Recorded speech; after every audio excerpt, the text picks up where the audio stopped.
mayoritas orang yang berpindah pilihan setelah nonton debat yang pertama itu pada umumnya berpindah ke Anies. Anies sejak awal itu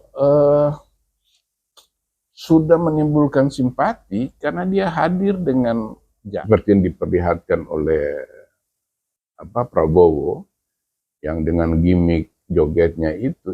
Bukan Anies yang meminta dia dicalonkan sebagai calon gubernur pada 2017. Dia itu Prabowo yang bujuk sama dia. Dia nyatakan bahwa dia akan timbul tenggelam bersama rakyat. Pada akhirnya dia biarkan rakyat tenggelam, dia yang timbul.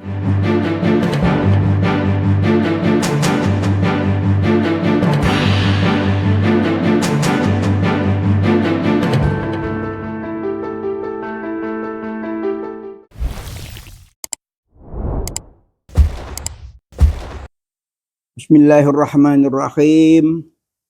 Assalamualaikum warahmatullahi wabarakatuh. Waalaikumsalam warahmatullahi wabarakatuh. Ahlan wa sahlan, jumpa lagi di Khas dan Peace Channel dengan Habib Smith Al-Hadar.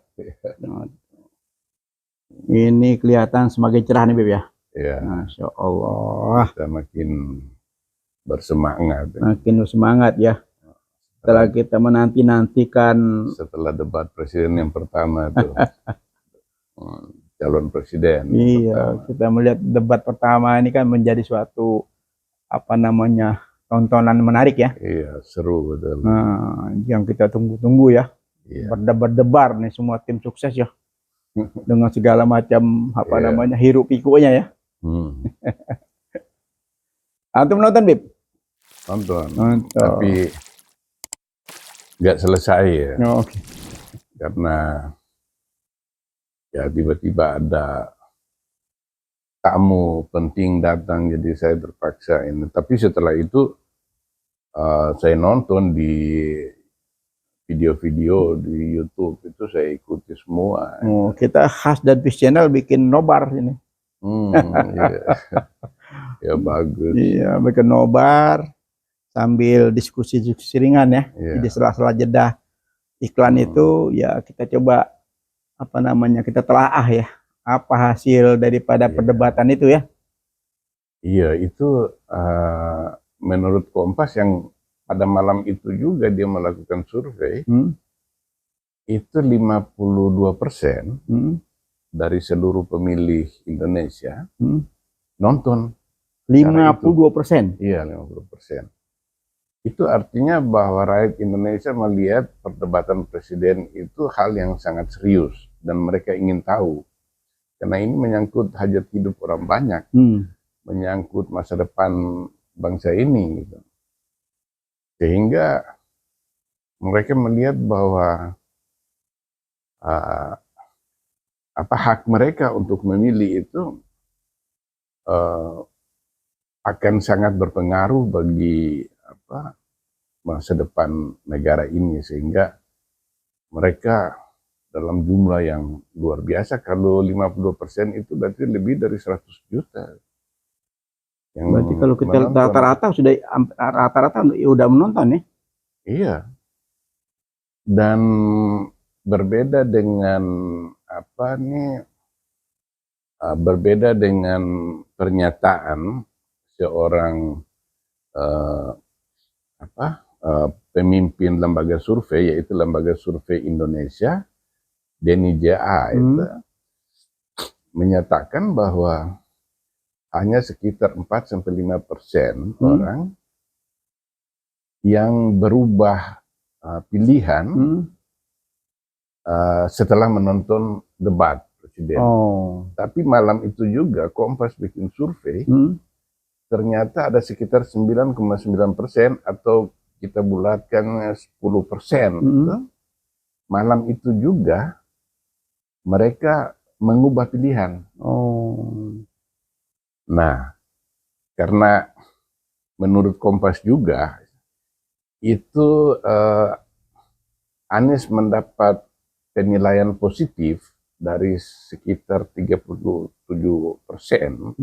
pemirsanya, sementara lawan-lawan dia itu di bawah cuma sekitar 21-20%, maka kita bisa simpulkan bahwa mayoritas orang yang berpindah pilihan setelah nonton debat yang pertama itu pada umumnya berpindah ke Anies. Udah 2 digit lagi ya? Iya. Ya kan 10% berarti kan 2 digit itu perubahan itu kan? Luar biasa ya?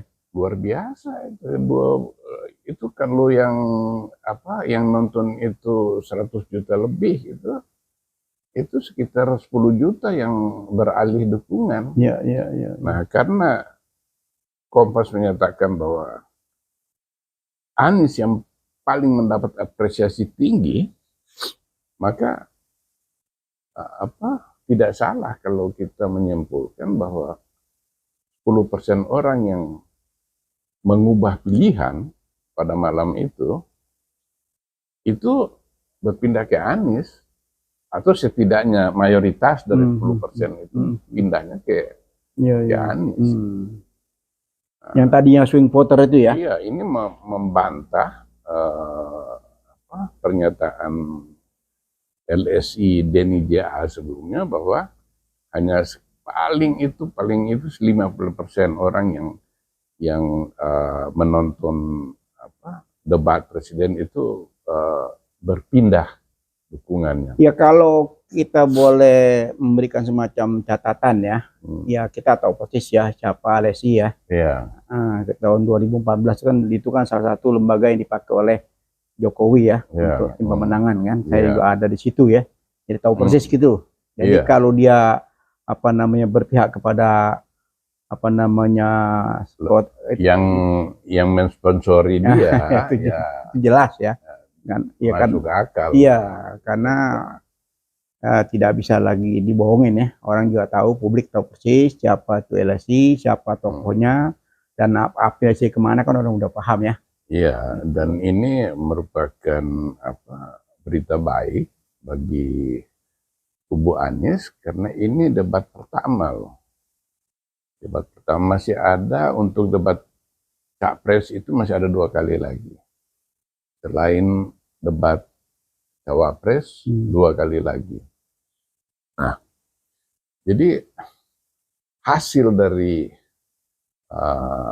debat pertama itu terhadap penontonnya itu menunjukkan bahwa dalam debat-debat berikut itu bisa semakin banyak orang yang pindah pilihan politiknya dia, apalagi ketika hari Senin kemarin itu Kompas mengeluarkan hasil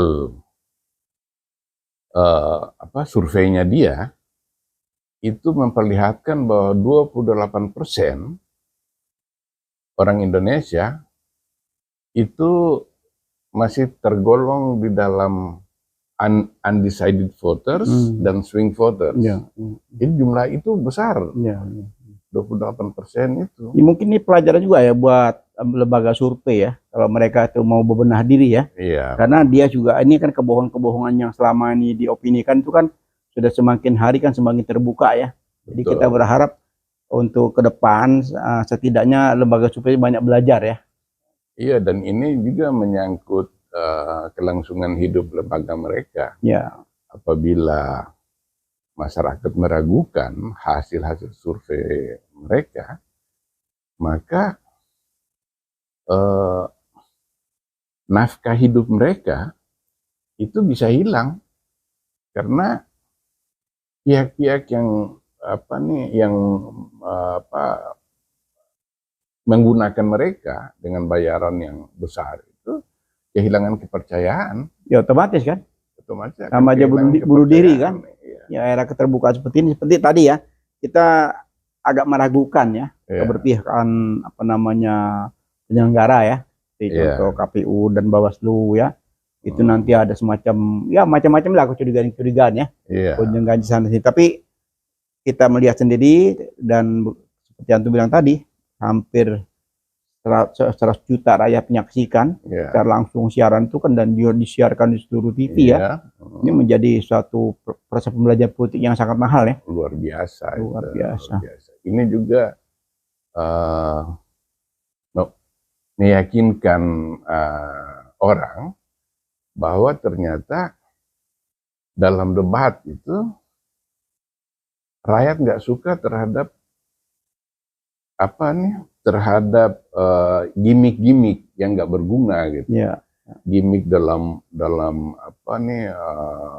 seperti yang diperlihatkan oleh Prabowo, yang dengan gimmick jogetnya itu kan pada saat debat dan orang penonton mengharapkan mendapatkan informasi apa yang akan dilakukan presiden apabila dia terpilih nanti, maka gaya gemoy yang diperlihatkan Jokowi itu meruntuhkan hasrat publik Indonesia untuk melihat. Bukan Jokowi, Bib. Bukan Jokowi, Prabowo. Iya, Prabowo. Sorry. Jokowi. Ya, itu dengan di ruang yang resmi seperti itu, terus capresnya Prabowo Subianto itu masih juga memperlihatkan gerakan gemoy itu justru meruntuhkan citra publik mengenai tokoh itu, bahwa tokoh ini tidak serius. Ya, di selain orang mau membuang waktu begitu panjang untuk menonton itu, orang mau lihat substansi dari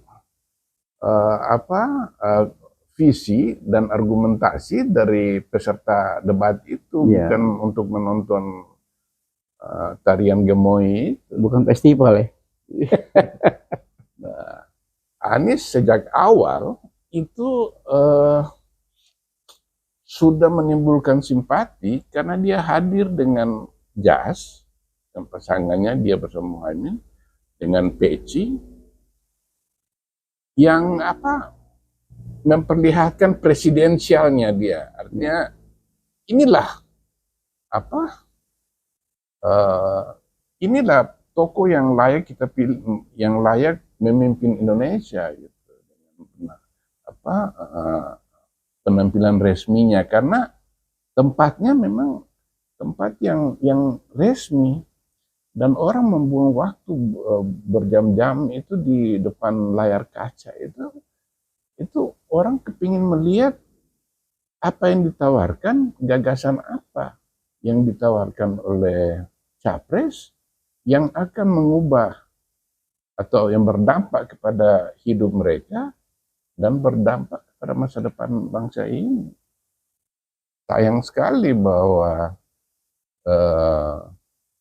Prabowo masih membawa gimmick-gimmick yang nggak berguna itu. Kan sudah strategi, forum yang sudah strateginya seperti itu. Jadi kan mereka kan punya keyakinan, tapi kan sekarang kan rakyat kan bisa membuktikan ya. Fakta sejarah membuktikan. Nah, inilah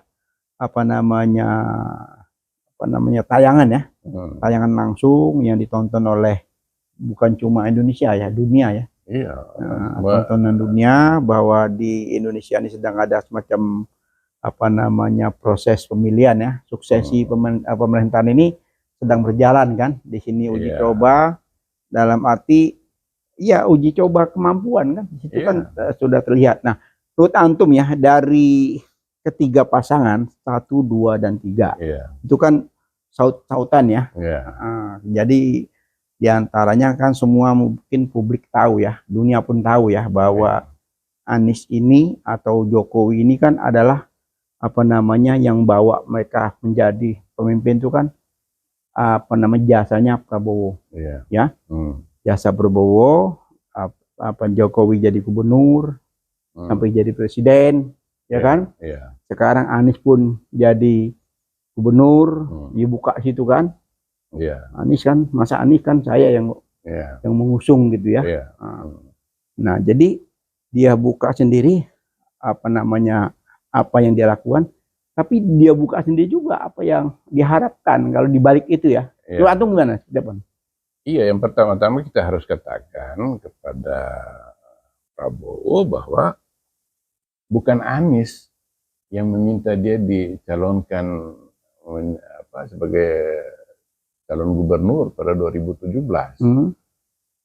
Dia itu Prabowo yang bujuk sama dia. Oh. Bahkan ketika itu dia lagi sakit di rumah sakit dan yang datang ke dia itu diutus oleh Prabowo adalah Sandiaga Uno pada waktu itu. Oh, ini fakta yang sebenarnya nih. Iya. Oh, jadi perlu kita luruskan ya. Kita luruskan. Jadi Anies itu dia yang dicari gitu dan dibujuk untuk ikut. Ini tidak menafikan jasa Gerindra dalam mengusung Anies di Pilgub 2017. Hanya kita mau luruskan untuk nyatakan kepada pemirsanya bahwa pencalonan Anies sebagai gubernur DKI 2017 itu adalah usaha dari Gerindra. Dan ingat bahwa yang mendapatkan keuntungan dari Pilgub itu juga Gerindra. Jadi karena elektabilitas faktor Anies itu mengangkat elektabilitas Gerindra juga. Tapi dengan santunnya Anies ya, dengan santunnya, dengan akhlaknya, dia tidak membantah itu semua ya. Dia dia terima dengan senyum ya. Dia coba jelaskan ya. Yang seperti yang antum bilang tadi, kalau memang fakta itu beliau diminta, berarti kan ada semacam kebohongan publik ya. Iya, betul. Nah, bagaimana seorang calon presiden melakukan kebohongan publik pada saat perdebatan? Gimana antum? Iya, itu kan seharusnya orang-orang yang merasa berjasa kepada seseorang itu tidak perlu mengungkit, karena setiap bantuan yang disertai dengan pamrih itu menjadi sia-sia asal itu. Nah, Prabowo juga harus ingat bahwa dia 2 kali didukung oleh umat Islam yang sangat besar pada waktu itu, yang kemudian dia nyatakan bahwa dia akan timbul tenggelam bersama rakyat. Pada akhirnya dia biarkan rakyat tenggelam, dia yang timbul. Dengan dia bergabung dengan pihak Jokowi pada waktu itu. Jadi akhirnya dengan mengungkit mengenai jasa dia yang belum tentu benar terhadap Anies itu seperti membuka aib sendiri. Bukan Pandora box. Jadi kotak Pandora itu. Kamu sekalian juga, Pak Prabowo juga, itu juga tidak akan menjadi apa-apa tanpa orang-orang di sekitar dia yang mendukung juga rakyat Indonesia yang kemudian merasa dikhianati oleh Prabowo.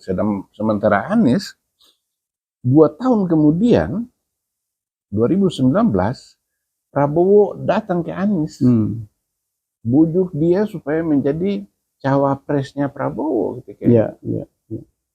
Tapi dia bilang, Pak, saya sudah disumpah untuk menyelesaikan jabatan sebagai gubernur sebagai 5 tahun selama 5 tahun.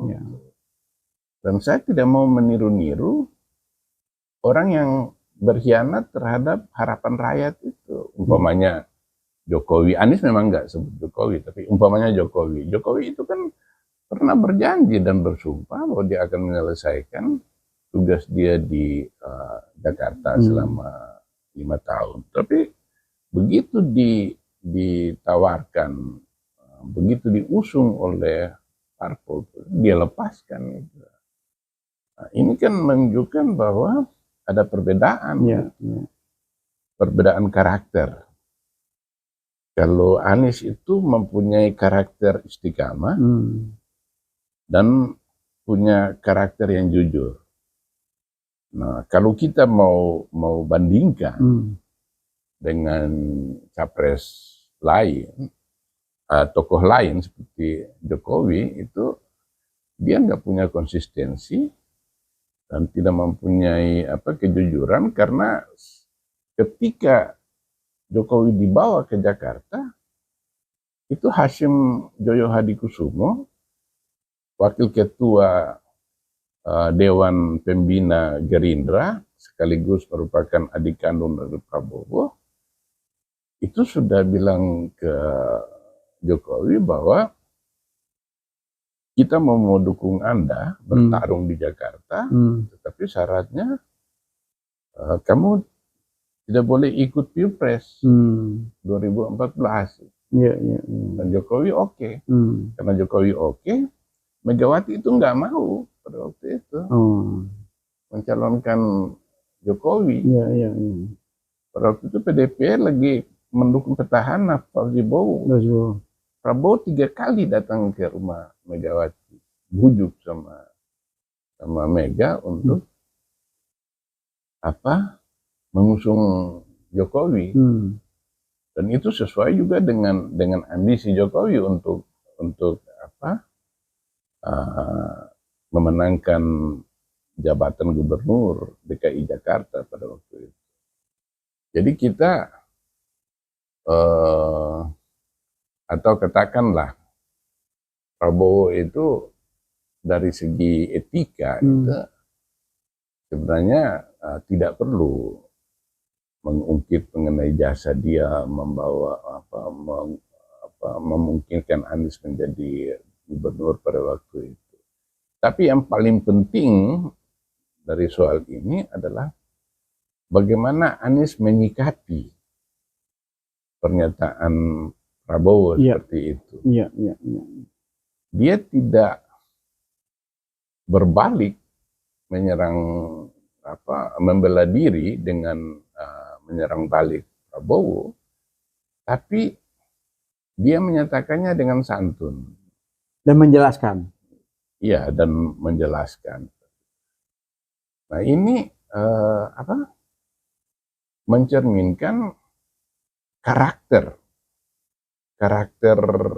jujur dan karakter integritas dari seorang tokoh seperti Anies Baswedan gitu. Karena kita ini orang Timur, kita dididik dari kecil untuk memperlakukan orang lain dengan perlakuan yang baik berdasarkan kepada norma-norma yang berlaku di masyarakat. Dalam hal ini termasuk masalah etika dan moral, dan itu dijunjung tinggi oleh Anies Baswedan, karena memang kita itu dilarang mengungkap aib yang tidak perlu, mengungkap aib orang yang tidak perlu di hadapan publik. Itu yang dipraktekkan Anies, ditujukan Anies ketika perdebatan capres itu malam-malam itu. Ya, kalau andaikan ya saya menjadi Prabowo, mungkin akan berbeda perdebatannya. Ya. Iya, seharusnya pada waktu itu Jokowi bilang, Prabowo bilang, saya bersyukur telah Gerindra telah mengusung Anies Rashid Baswedan dalam Pilkup 2017 dan kemudian sehingga dia memenangkan, dan alhamdulillah pilihan Gerindra pada waktu itu tidak salah, karena ketika memerintah DKI Jakarta, Anies menunjukkan performanya atau kinerjanya dia itu yang luar biasa gitu, sehingga seperti seorang nasionalis seperti Prabowo itu, dia seharusnya yang bersyukur pada Anies, karena orang yang dia pilih dan yang diusung oleh partainya itu ternyata orang yang tepat. Dan faedahnya dirasakan oleh sekitar 10 juta warga Jakarta. Betul. Semua orang, bukan cuman orang kecil di bawah, tapi semua strata sosial itu mendapatkan porsinya masing-masing, sehingga pesan dari konstitusi kita untuk menghadirkan keadilan sosial bagi seluruh warga Indonesia itu terpenuhi. Itu di waktu 2 tahun pertama, itu ketika Anies memimpin, itu pendapatan warga Jakarta itu meningkat. Ya. Terjadi penurunan kemiskinan. Cuman memang akhirnya harus diakui begitu munculnya COVID-19, itu memang akan terjadi penurunan. Karena aktivitas ekonomi seluruh warga kan betul-betul anjlok drastis gitu. Dan itu dialami oleh seluruh dunia. Gitu. Nah, kalau tidak ada kasus COVID itu prestasi Anies di bidang sosial ekonomi pada waktu itu sampai dia menyelesaikan tugasnya itu akan lebih moncreng ya, lebih menonjol gitu hasil-hasilnya yang dia lakukan. Dan akhirnya dampaknya juga kepada Gerindra kan. Gerindra dilihat oleh masyarakat sebagai partai yang secara tidak langsung ikut mensejahterakan warga Jakarta. Ya, melalui Anies Baswedan. Iya, tadi kembali lagi katakan Prabowo menunjukkan sebagai negarawan. Kalau saya jadi Prabowo ya. Iya, betul. Beliau berhasil menjadikan seorang Jokowi presiden. Iya. Ya kan? Jadi gubernur, jadi presiden, bahkan 2 periode, dan sekarang dia akan mempertahankan kan. Ini kan poinnya kan. Iya. Poin kedua, dia berhasil menjadikan Anies sebagai gubernur. Iya. Bahkan sekarang berhasil Anies maju sebagai kandidat presiden. Iya. Kalau saya, andaikan saya jadi Prabowo, saya akan bicara begini. Saya bangga. Saya senang karena saya punya saya punya kader menjadi calon sebagai presiden. Kita sekarang berdiri sama rata, ya kan? Sama di forum yang luar biasa. Nah, kalau saya jadi Prabowo, tapi karena masih ada kekurangan sana sini, maka saya tampil lagi. Saya tampil lagi untuk ikutan kontestan di 2024. Kan saat itu mesti ditampilkan. Jadi tunjukkan negarawannya dia sebagai orang yang berhasil, tapi ada kekurangan sana sini, makanya saya maju. Jadi saya mau membenahi. Karena kan lebih keren, Bib. Iya, ya kan? Lebih elegan. Iya, lebih elegan kan, perdebatannya juga akan bagus kan. Betul. Nah, sekarang kita berdebat ya, apa bangsa ini selama selama ini. Nah, sekarang tidak ada petahana, semua sekarang ini kandidat ini sama rata. Nah, kita bersaing gitu. Kalau saya sebagai mentor Anda tadinya, sekarang kita bersaing, ayo coba kita adu. Bersaing dengan menonjolkan kapasitas masing-masing. Penguasaan kita terhadap materi debat. Iya, itu yang harus ditonjolkan. Sehingga bangsa-bangsa di dunia, khususnya Indonesia, melihat, oh ini orang yang sudah berhasil mensukseskan 1 presiden, hampir 2 periode. Sekarang ya salah satu ini juga bakal jadi calon presiden, dia ikut bangga. Nah, masalah menang kalah kan biasa, ya kan? Nah, dikembalikan lagi kepada rakyat. Wah, itu akan keren. Ini memberikan proses pendidikan. Tapi ini udah kadung, Beb. Kalau bilang itu udah kadung mandi ya, udah basah ya. Karena perdebatannya sudah terlanjur, itu sudah tidak mungkin lagi itu dirubah kan. Strategi ke depan tuh sudah namanya ya udah kepalang basah kalau itu bilangnya. Gimana? Iya. Itu juga sebenarnya dalam debat waktu itu sebenarnya masih bisa dieksplorasi lagi mengenai kemampuan tiap-tiap capres itu. Cuman kemudian terlihat bahwa waktu yang tersedia dibandingkan dengan tema debat yang begitu luas itu mengurangi efektivitas dari argumentasi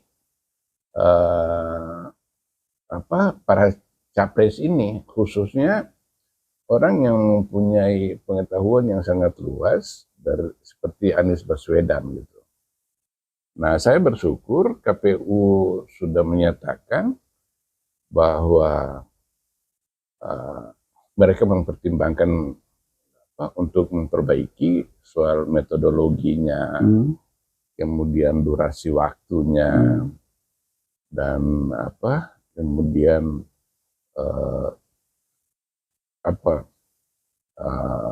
format debat itu, sehingga nanti diharapkan nanti kemampuan tiap-tiap capres ini makin keluar gitu. Bib, kalau ngomong waktu ya, kita melihat perdebatan kemarin, justru saya menilai berbeda. Justru 02 yang banyak menghilangkan waktu. Karena hampir semua kesempatannya diberikan itu tidak digunakan dengan secara maksimal. Iya, bukan cuma nomor 2, saya juga melihat nomor 3. Dia menjawab. Jadi sebenarnya orang yang paling efisien dalam debat itu, dalam 3 capres ini, itu Anies. Iya, karena dia selalu tepat waktu, menggunakan waktu yang sangat singkat 2 menit itu secara efisien dan efektif. Dan Prabowo dan Ganjar justru yang tidak memanfaatkan waktu secara efisien dan efektif. Iya, karena banyak sekali hampir di setiap sesi itu waktu itu sudah belum habis dia sudah tidak ada lagi bahasa. Kenapa, Bib?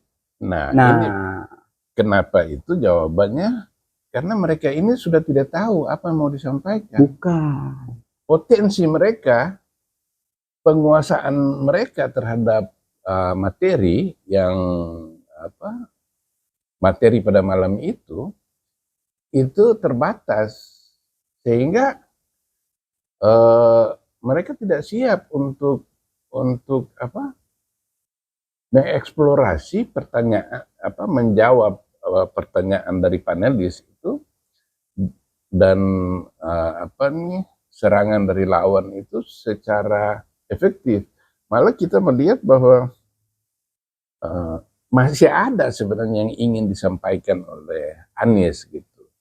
Sementara bagi 2 capres lain itu melihat waktu itu sebagai musuh karena diberikan 2 menit, padahal mereka hanya mau jawab cuma beberapa detik gitu, sehingga waktu ini bagi mereka musuh. Gitu. Jadi kalau menurut saya ini satu-satunya yang membuat waktu tidak efektif,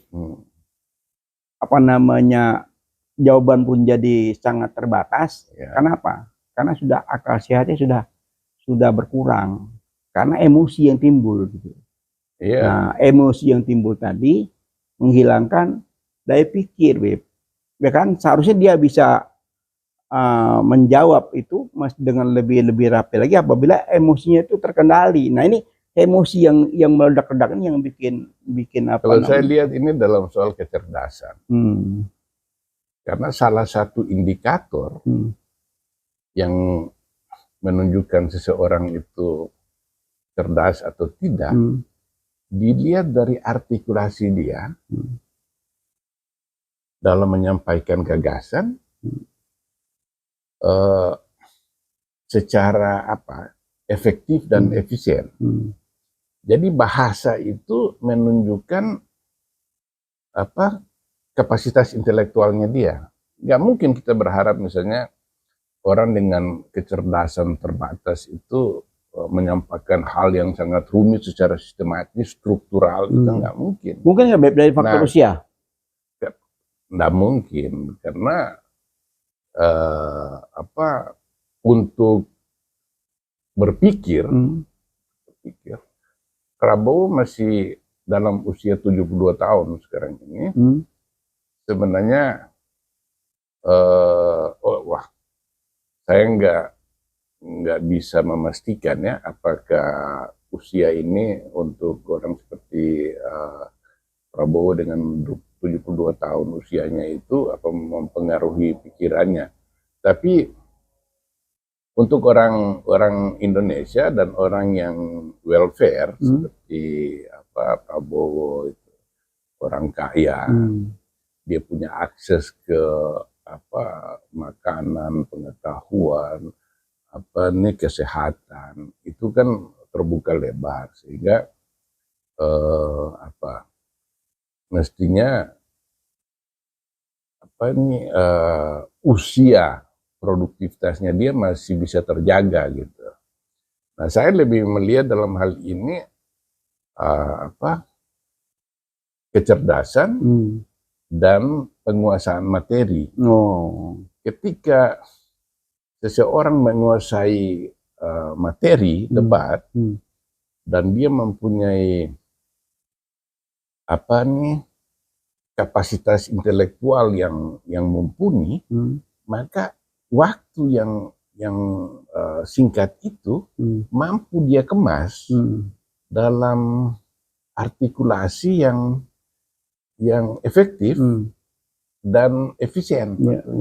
Itu yang dimanfaatkan oleh Anies betul pada waktu itu. Sedangkan yang dua ini kan melihat 2 menit itu terlalu lama karena yang mereka mau nyampaikan itu singkat, karena nggak ada yang mau disampaikan. Sehingga 2 menit. Kalau kita lihat kan sebelum acara debat kan itu kan ada tim dulu, ada tim perumus kan. Mereka artinya sudah tahu kan. Nah, debat tanggal 12 itu materinya apa saja. Kan sudah dibahas oleh tim. Kan bukan sekedar calon presiden kan dan calon wakil presiden. Udah ada tim khusus yang membahas semua. Itu kan kesepakatan antara KPU dengan apa namanya kandidat itu kan semua materi debat kan sudah disepakati bersama kan. Bahkan di arena debat itu malam-malam itu juga kan ada jeda waktu jeda singkat. Itu timnya kan berkerumun kepada capres lalu memberi masukan gitu. Apa yang mesti apa ditanyakan, dipertajam atau segala macam. Nah, saya dengar itu misalnya contoh di kubu apa Prabowo itu kan yang apa berperan malam itu kan Budiman Sujatmiko, lalu siapa Amber Rosadi apa siapa saya. Nah itu jadi mereka itu adalah tim yang apa diberi tanggung jawab untuk bagaimana membuat apa calon mereka itu efektif. Karena bagaimanapun juga kita nggak bisa nafikan bahwa faktor penonton di situ itu membuat orang grogi, sehingga ide-ide itu bisa nggak keluar. Nah, oleh karena itu ada jeda itu yang dimanfaatkan oleh tim untuk memberi masukan, evaluasi. Wah itu tadi ini.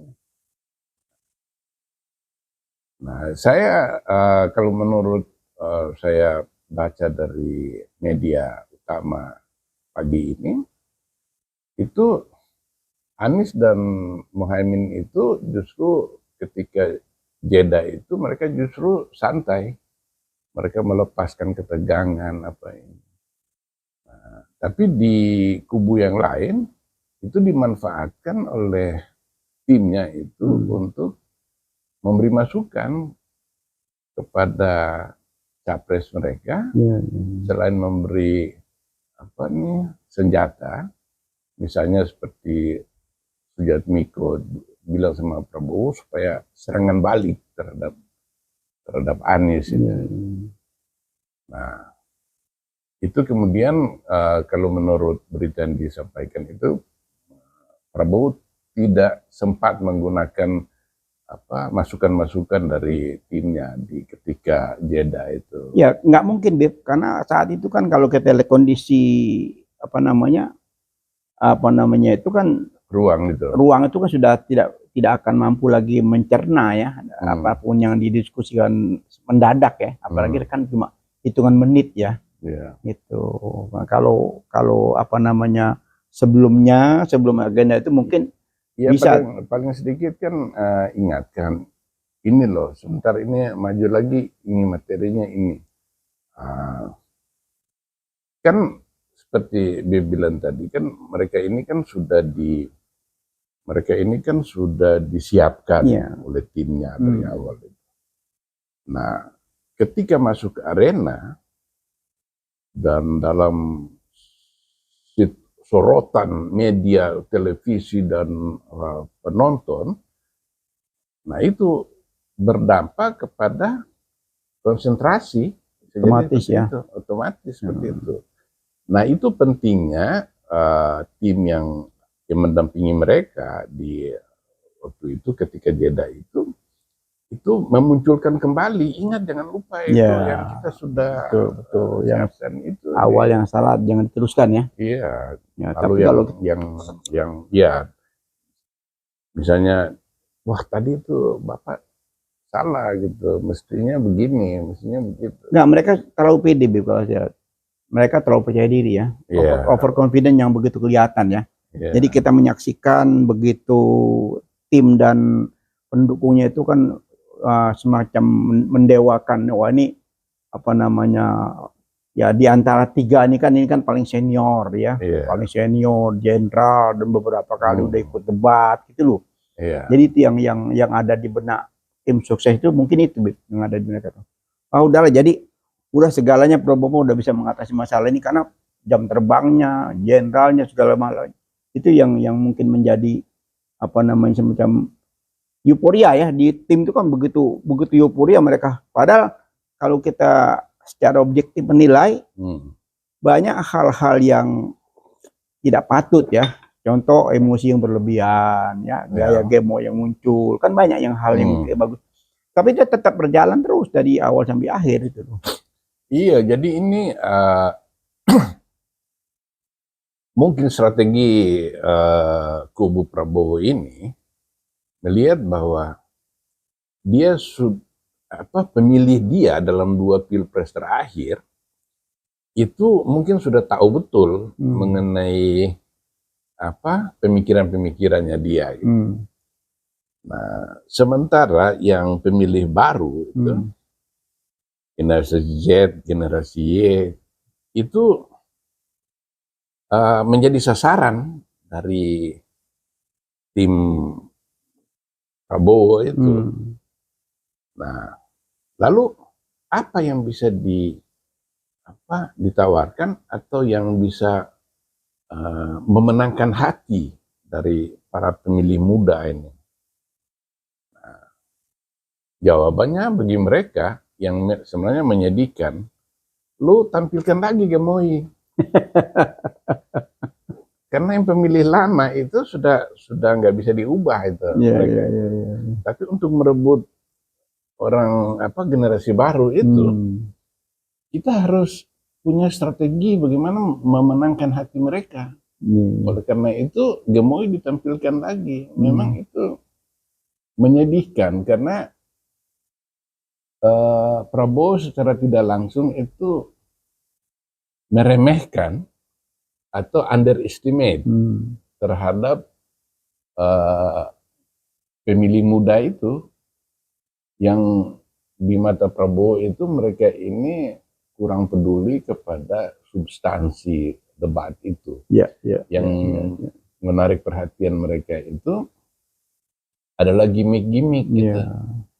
Nah, gimmick yang lagi populer itu ya Gemoy itu, sehingga Prabowo nggak mau lewatkan itu, tapi bisa jadi dia keliru gitu. Karena anak-anak muda Indonesia saat ini bukan anak-anak muda yang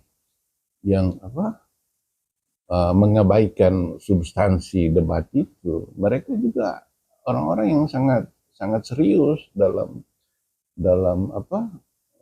melihat bagaimana debat itu berlangsung itu.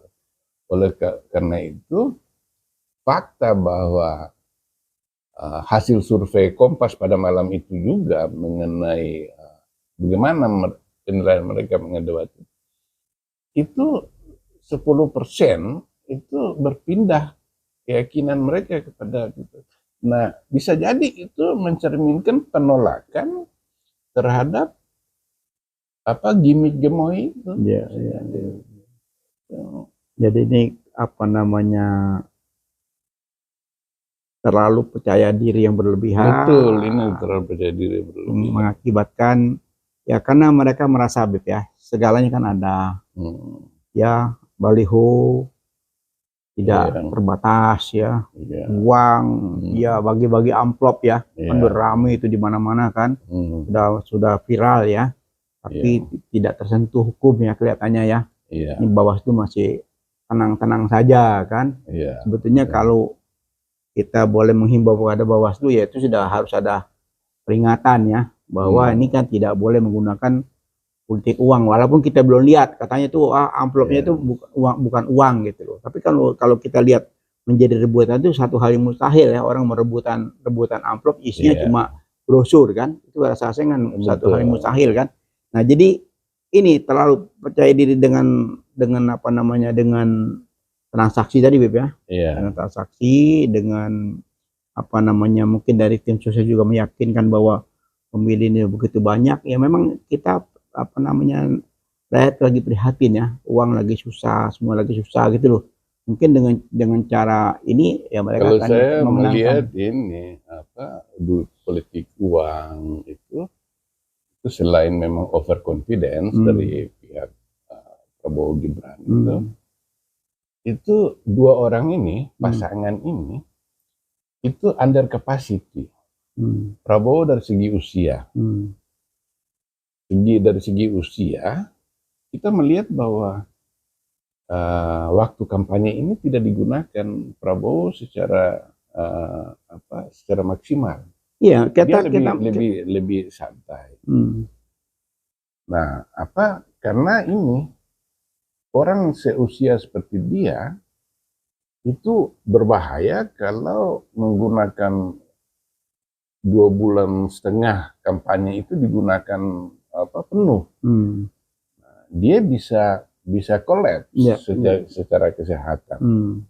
Di pihak lain wakilnya dia itu dari segi kapasitas intelektual itu nggak bisa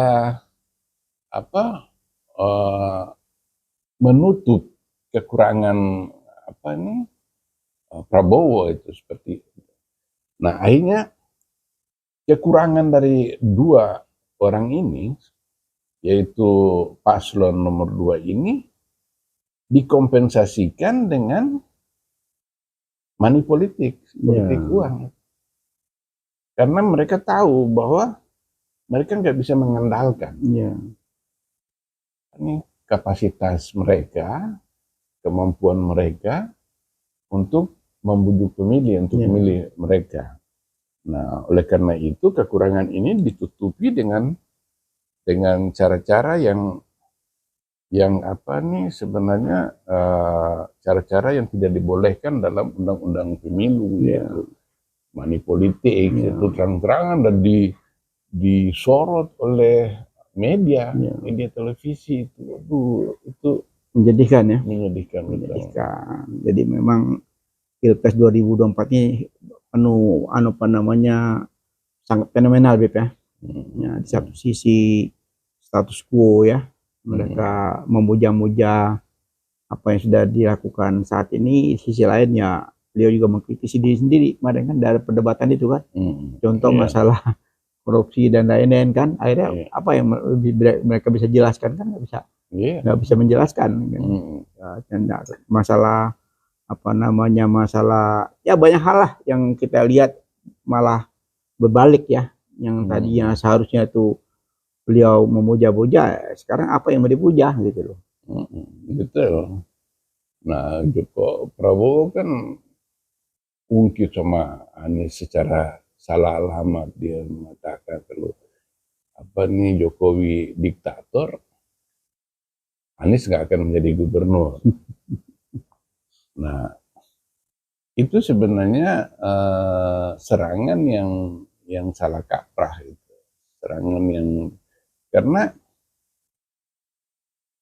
pada 2017 itu Jokowi dalam periode itu, Jokowi yang dilihat banyak orang masih kurang agresif dalam menggunakan institusi-institusi negara untuk kepentingan pribadi dan keluarganya, masih belum, karena dia juga masih berkuasa baru 3 tahun. Betul. Jaringannya masih terbatas ya. Iya. Dan oleh karena itu harapan rakyat terhadap Jokowi masih sangat tinggi, sehingga dia belum merasa berkepentingan untuk mengganggu Anies pada waktu itu. Apalagi ketika masuk arena, Anies itu underdog. Underdog. Ya. Blessing ya berarti ya. Iya. Itu Ahok itu sekutunya Jokowi itu justru di atas angin. Dan pada waktu itu unthinkable, tidak dapat dipikirkan bahwa Anies bisa memenangkan pertarungan. Betul. Jadi ya Jokowi nggak perlu reaktif, karena di atas kertas hitung-hitungan pada waktu itu Ahok sudah pasti akan keluar sebagai pemenang, dia begitu populer, didukung. Nah, jadi bahwa Jokowi tidak bahwa kalau Jokowi diktator, Anies nggak akan jadi gubernur.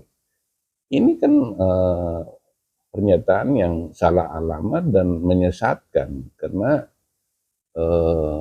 tidak relevan dengan Jokowi hari ini atau Jokowi yang dalam beberapa tahun terakhir ini, terutama di periode keduanya. KPK dilemahkan, MK dikuasai melalui iparnya, anak-anaknya dia dipromosikan untuk menjadi kepala daerah. Itu yang saya bilang tadi, bahwa apa yang dijelaskan oleh Prabowo itu menusuk diri sendiri kan, gitu. Dia memuja-muja, pada pujian itu kan sebaliknya kan, yang terjadi saat ini gitu. Apa yang dia mau puja-puja kan? Iya betul. Jadi saya bilang tadi salah alamat, gitu, karena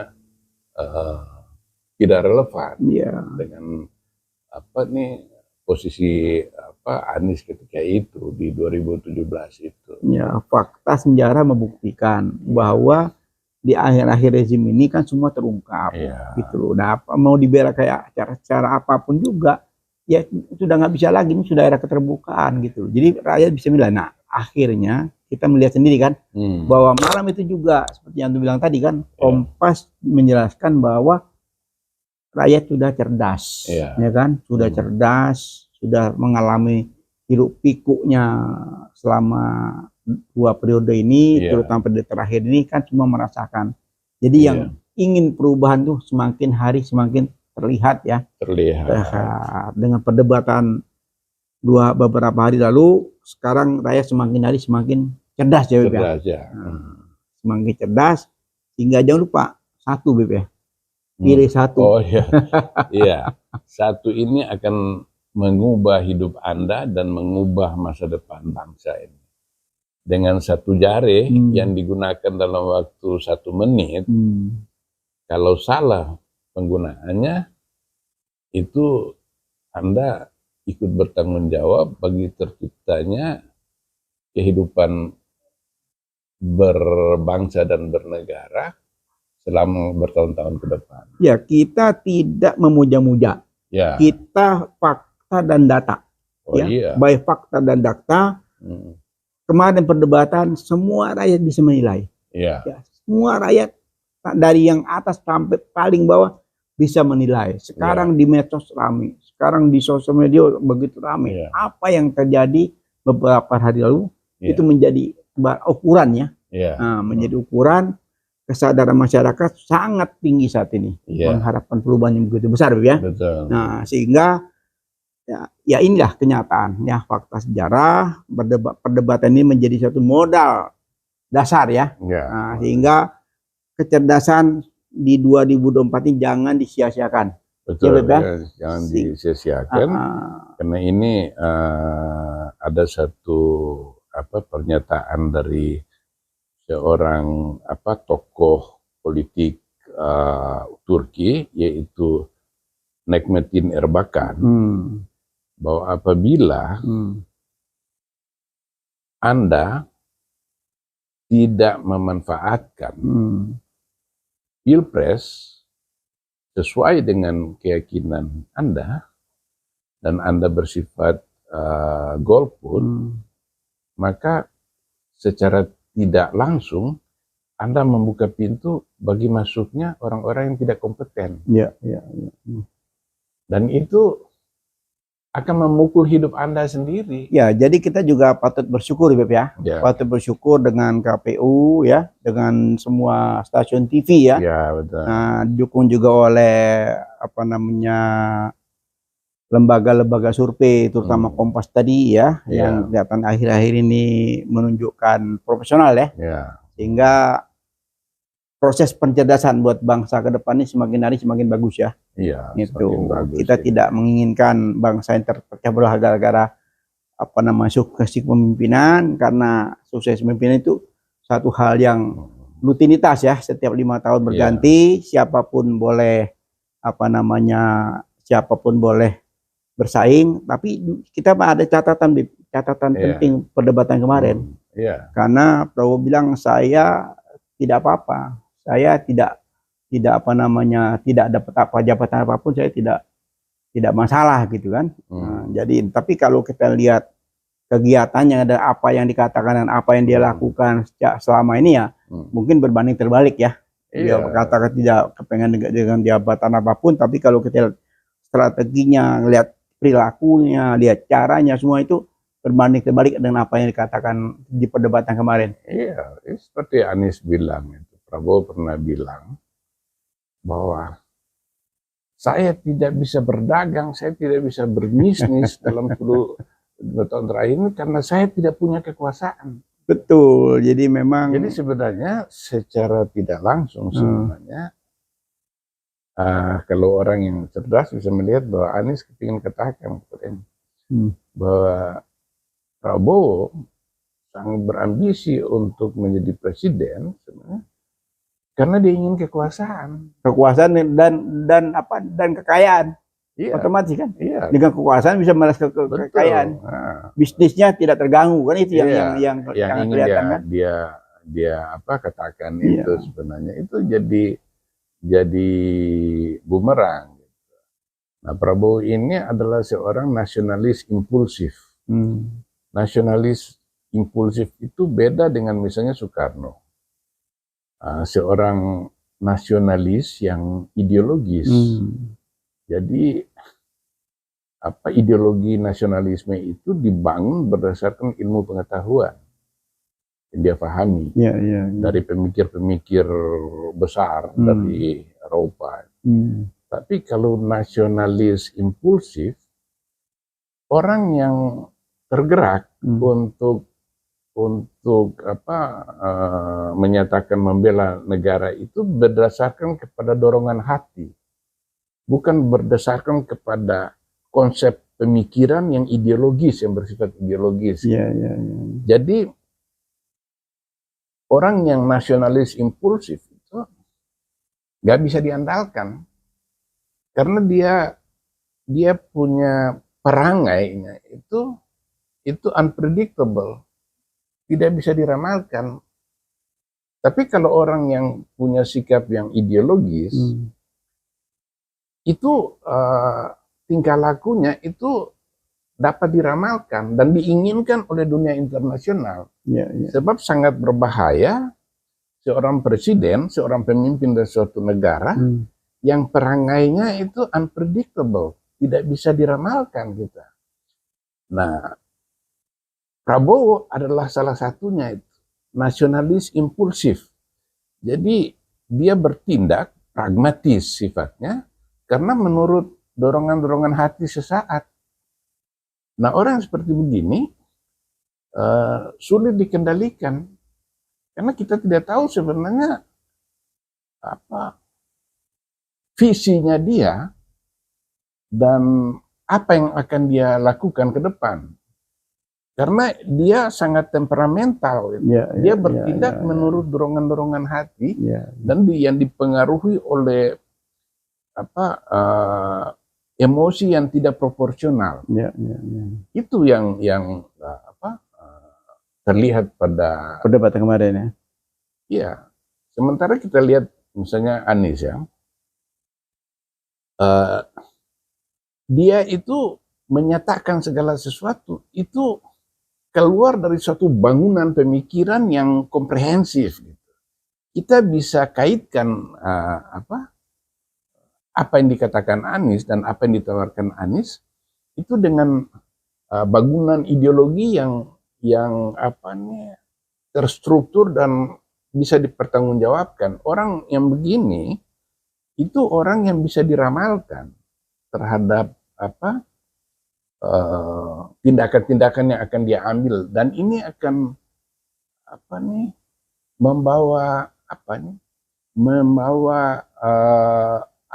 penerimaan yang tinggi di dunia internasional, karena dunia internasional itu tidak bisa menerima suatu negara yang middle class seperti Indonesia ya, yang cukup berpengaruh itu dengan presiden yang unpredictable, presiden yang tidak bisa diraba dan tidak tahu apa yang akan dia ambil kebijakannya seperti ini. Ya, kalau itu bisa kita baca ya, dari awal bisa kita baca ya, pada saat mencari pendamping itu sendiri kan kita bisa melihat ya, yang seperti Antum bilang tadi, unpredictable itu menjadi kenyataan ya. Nah, contoh setahun lebih dengan Gus Imin kan, nah dan lain-lainnya terus, tapi di ujung-ujungnya semuanya kena prank kan? Iya, kita melihat begini, ini kan misalnya trademark Prabowo sebagai tokoh tegas, berani itu tiba-tiba berubah, jadi bunglon gitu. Terus sekarang dia menjual gemoynya. Nah, ini kan unpredictable orang. Terus kemudian misalnya tadinya bilang saya akan timbul tenggelam bersama rakyat. Nah, ini memang jiwa keprajuritan. Tapi kemudian dia biarkan rakyat tenggelam, dia yang timbul. Iya kan? Ini kan unpredictable. Lalu Jokowi ini diserang habis dalam Pilpres 2004, 2019, dan itu memang wajar. Tapi kemudian sekarang dia memuja-muja. Ya, jadi kalau dalam bahasa agama itu munafik namanya. Jadi kalau munafik itu tidak bisa dipegang ya. Jadi tidak ada semacam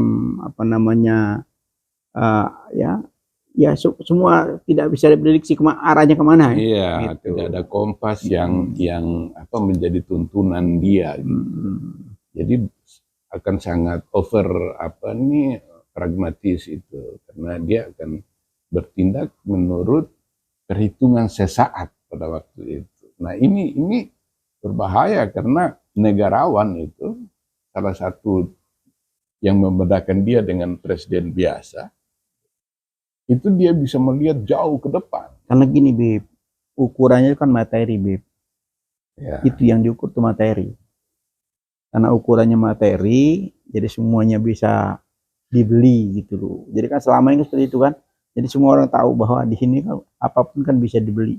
Suara bisa dibeli, segala-gala bisa dibeli. Dan jadi dengan ukuran itu mereka pede sekali bahwa buat apa segala macam program, buat apa perdebatan segala macam, tapi semuanya itu nanti bisa diatasi dengan serangan fajar. Itu yang kemungkin ya kalau anak baca seperti orang itu. Ini ambisius, dia kepingin menciptakan sejarah untuk dirinya.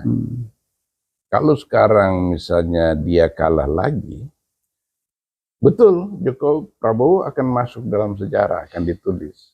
Tetapi sejarah kekalahan, sejarah hitam.